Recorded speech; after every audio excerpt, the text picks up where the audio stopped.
Hey, it's me, MLB. Here's chapter 120 of Gains, and this chapter is titled Cave Check, Cave Check.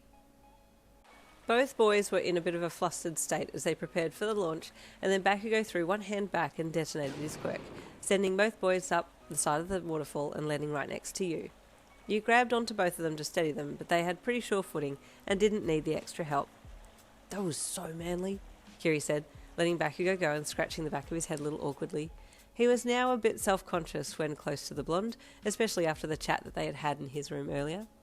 Don't fall over, dumbhair, Bakugou then said, giving Kiri a small bop on the side of his bicep with his closed fist as he stepped past him and over to you. Okay, let's go. You nodded and turned to the cave behind you, its mouth hanging open, much larger than the first one that you'd walked into. Mind the water, you said to your boys, stepping over some rocks to get to the start of the cave and trying not to get your feet wet. This cave had a fairly decent supply of water running through it, and although it wasn't a wide stream, it was enough to wet right up to the ankles, and even a little deeper in some parts. This would be somewhere I would hide, you commented to Bakugou, who was right behind you with Kiri bringing up the rear. There's water here, so you could wash wounds at the very least. Now having stepped a fair way into the cave, you threw another ball of light up and let it hover ahead, making it big enough to be able to see well in front of you. There's still a bit of fog here, you said, seeing small puffs of it hanging around. I can't hear anyone ahead, Bakugou commented. True, but this could be a deep cave, you said, stopping for a second to listen. Should I call out? Maybe wait till we're further in, Kiri said from the back, and you nodded and stepped across the stream to walk on the other side. Fat Gum? You asked into the earpiece. We're in cave 2, can you still hear us? Yes, got eyes and ears on you, he replied. No one has found them yet, keep looking. Will do. Over, you replied, before focusing on what you were doing. You all went in single file then, occasionally stopping to listen, but all was very quiet. How long have we been walking? You asked, feeling your arms and body starting to ache. I hope my quirk isn't running out, you thought. About 20 minutes, Kiri said from the back, checking his watch. You hummed. Don't overdo it, Bakugou said softly from behind you. I'll be okay, you said back to him with a smile. If worse comes to worse, we might just have to stand in the dark for a minute or two while I rest. Are you okay, Yin? Kiri asked from the back, having heard your reply to Bakugou. Yep, I'm okay, you said, stepping across the stream once more, as it was wider on the other side now. You kept going, arms burning more and more. I'm just going to make my light a little smaller, just a bit, you said, consciously dimming it down and shrinking its size. It relieved your symptoms a little bit, but not by much, and you wondered if you'd need to stop after all. You were just about to say something to Bakugou when you saw something up ahead and brightened your light a little more to see what it was. It appeared to be an animal lying on its side on the floor of the cave.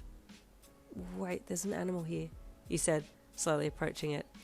As you got closer, you could see some of the animal's face had been eaten, as well as most of its belly area had been ripped open.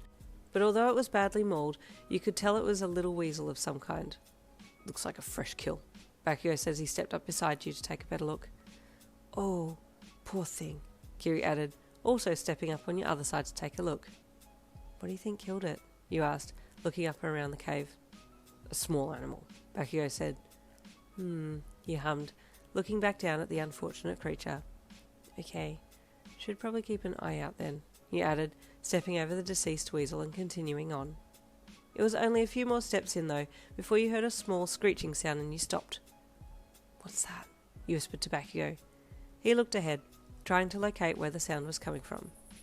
You pushed your light brighter and floated it further ahead to illuminate as far into the cave as you could, while you and the boys hung back a bit, in the distance, and you could make out tiny glowing eyes near the roof of the ceiling. Bats? You asked Bakugou. Yeah, he nodded. Not sure what type, though.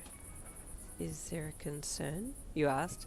Suddenly your earpiece crackled, and Fat Gum's voice came through the piece. Do be careful, Yin. There have been bats used for experiments and injected with quirk matter that turns them into flesh and blood-eating animals, he said. If these are the ones that got released, that would explain the kill from before. Be careful. Guys? Kiri asked, stepping up and promptly tripping on a rock and falling into you. Ah! He yelped, trying to get your feet under you as you tripped forwards, your yell upsetting the bats and sending them flying everywhere. There was a flurry of activity as bats flew at you, Kiri, and Bakugou, smashing into you three and clinging to your clothes and hair. Ouch! Kiri yelped as one bat bit into his forehead, dangling from his spiky red hair. Die! Bakugo yelled, ripping 2 bats off his arms and throwing them at the cave wall. These are the biting ones then, you yelled, trying desperately to swipe the bats off you. Ah! You screeched again when another one bit through your shirt and got you on the side. All 3 of you were very preoccupied getting the bats off yourselves for a bit there, and you forgot to keep your quirk activated, and all of a sudden you were all shrouded in darkness.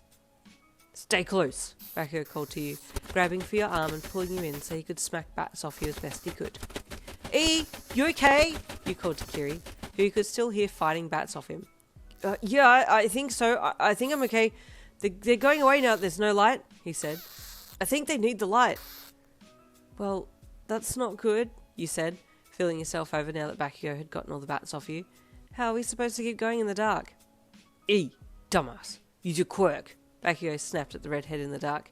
You stay up front and tank, and I'll protect Yin, since I can't use my quirk in here. Yin, do you need more time before you can use your light again? Yeah, maybe just a little, you said, massaging your arms. My arms are aching, but they'll be okay in a bit. You flicked your hands around and massaged your arms until they calmed down a bit, and then you prepared to activate again. They're still around. I can hear them, Bakugo said, and you nodded in the dark. Yeah, I think they're just waiting for the light again. Never a dull moment. Stay tuned for chapter 121 coming tomorrow.